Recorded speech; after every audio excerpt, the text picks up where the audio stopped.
నేను ఎందుకు ఇలా చెప్పాలనుకుంటున్నాను అని అనుకుంటే, సాధారణంగా ఏమవుతుందంటే పేషెంట్స్ అందరూ డాక్టర్ దగ్గరకు వస్తారు.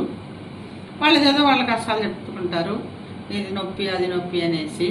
డాక్టర్ ఏం చెప్పరు, ఉత్తగా రాసి ఇచ్చేస్తారు, 1-2 వర్డ్స్ చెప్తారు. వాళ్ళ కౌన్సిలింగ్ ఏం చెప్పరు. మీరు అంటే ఇలా ఉండాలని ఒక్కొక్క మనిషికి చెప్పడానికి కూడా కుదరదు. వాళ్ళకేమో అసంతృప్తిగా వెళ్తారు పాపం. ఏముందో ఇట్లా చూశారు, రాశారు, ఇచ్చేసారు, వెళ్ళిపోయారని.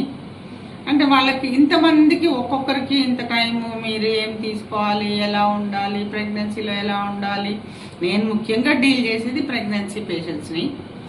అందులోనూ ఎక్కువ గ్రామీణ ప్రాంతీయ పీపుల్ని. వాళ్ళు ఏది గూగుల్లో చూసుకోలేరు, మిగతా అంటే లిటరేచర్ చదవలేరు.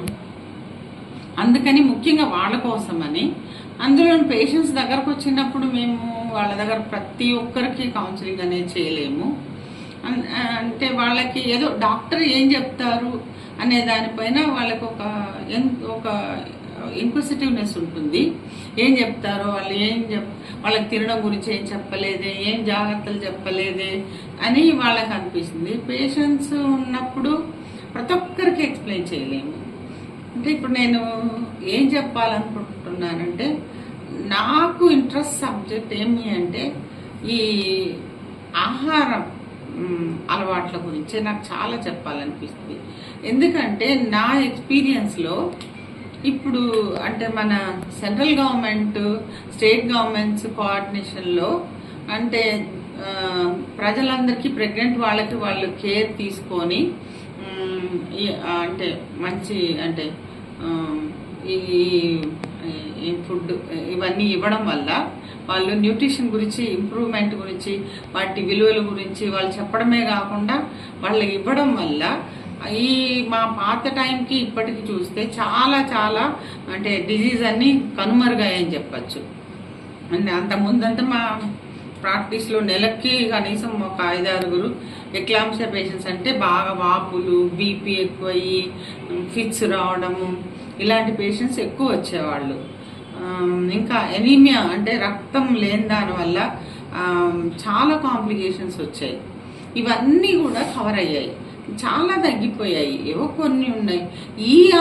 ఈ అవేర్నెస్ కూడా వాళ్ళలో కలిగిస్తే ఇంకా వాళ్ళకి సింపుల్గానే పెద్ద కష్టం లేకుండా మంచి ఆహారంతో అంటే గవర్నమెంట్ ఇచ్చే అంటే ఫుడ్ ప్లస్ ట్రీట్మెంట్ ఇవి తీసుకొని కూడా వాళ్ళందరూ వాళ్ళ ఆరోగ్యం అంటే కాపాడుకోవచ్చు. మంచి సురక్షితమైన డెలివరీలు కావచ్చు, మంచి తెలివిగల పిల్లలు, ఆరోగ్యవంతమైన పిల్లలు పుట్టచ్చు.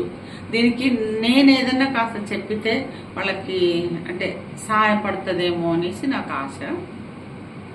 అంటే ఇప్పుడు మనకి ముఖ్యంగా నాకేమనిపిస్తుందంటే, వీళ్ళు తినే ఆహారంలో చాలామంది మనిషికి ఒకటి చెప్తారు. అంటే పక్కింటి వాళ్ళు లేదా తెలిసిన వాళ్ళు ఇది తినకూడదు, అది తినచ్చు, అది తినకూడదు, చాలా రెస్ట్రిక్షన్స్ చెప్పడం వల్ల వాళ్ళకి ఏది నిజమో ఏది రాంగో తెలియకుండా పోతుంది, ఏది మంచిదో వాళ్ళకి తెలియకుండా పోతుంది. ఒక్కొక్క దానిలో ఒక్కొక్కరు చెప్తున్నారు. నా వరకు నాకేమనిపిస్తుందంటే, మీకు అంటే ఆ మనిషి ఆ క్రేవింగ్ ఏది ఉన్నదో అది తింటే బాగుండు అనేది నాకు ఫీలింగు.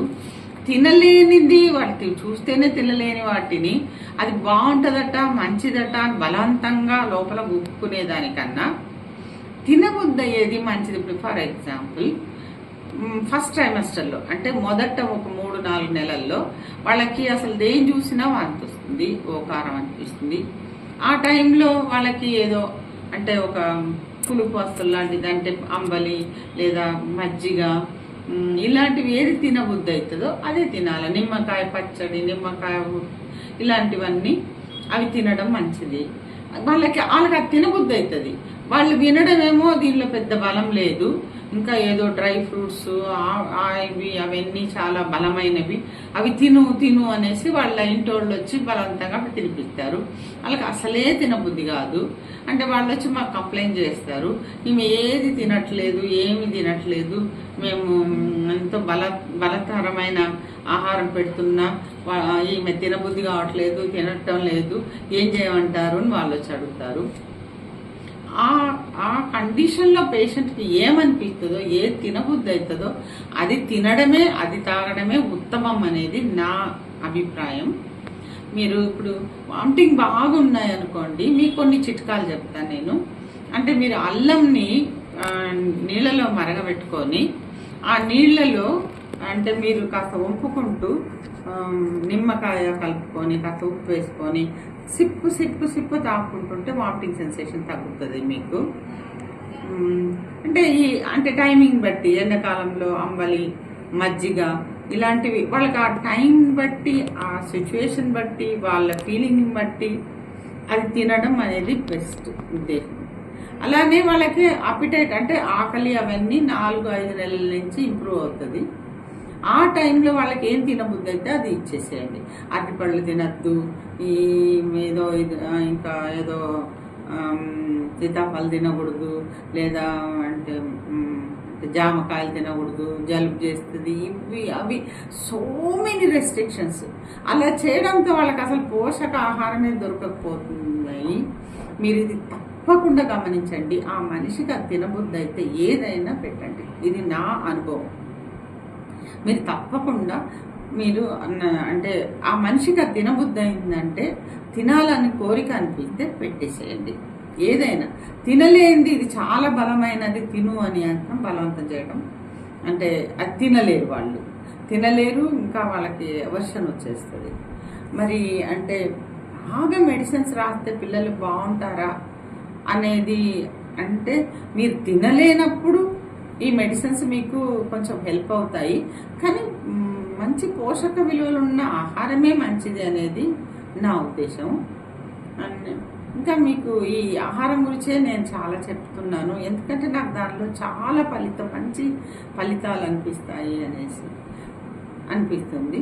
ఇంకా కొన్ని విషయాల్లో అంటే మీకు గర్భం వచ్చింది, మీకు సరే ఆహారం గురించి చెప్పారు, అంటే మేము దీన్ని ఎలా కాపాడుకోవాలి, ఏం చేయాలి మేము అనేది మీకు లోపల వస్తుంటుంది. మెయిన్ ఫస్ట్ ప్రెగ్నెన్సీలో ఆ హస్బెండ్ కానీ వైఫ్ కానీ అంటే వాళ్ళకి ప్రతి సిమ్టమ్ కూడా భయంగా అనిపిస్తుంది.